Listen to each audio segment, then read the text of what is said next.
Grisiau.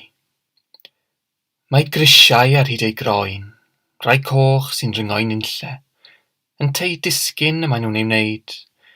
Anodd dweud, anodd edrych yn ddigon hir ar y llinellau mesuredig sy'n chwarae pipo tu ôl i'w grysau tŷ, sy'n chwarae hafoc diarbed a gagri flex gwarineb.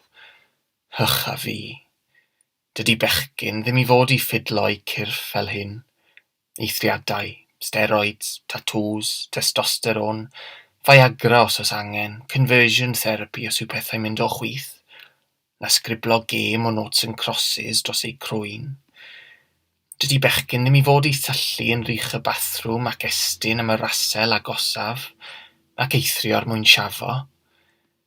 Ac eto dyna mae'n i'w wneud, y bachgen hwn, bob dydd, ar ôl i'r gloch ganu ac i'r diwrnod lonyddu. Am nad yw bechgyn i fod i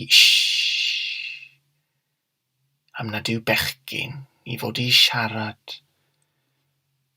Ond cael weld y bachgen hwn, ar ôl i amser geilo i boen a gadael olion tawelach ar hyd map ei groen.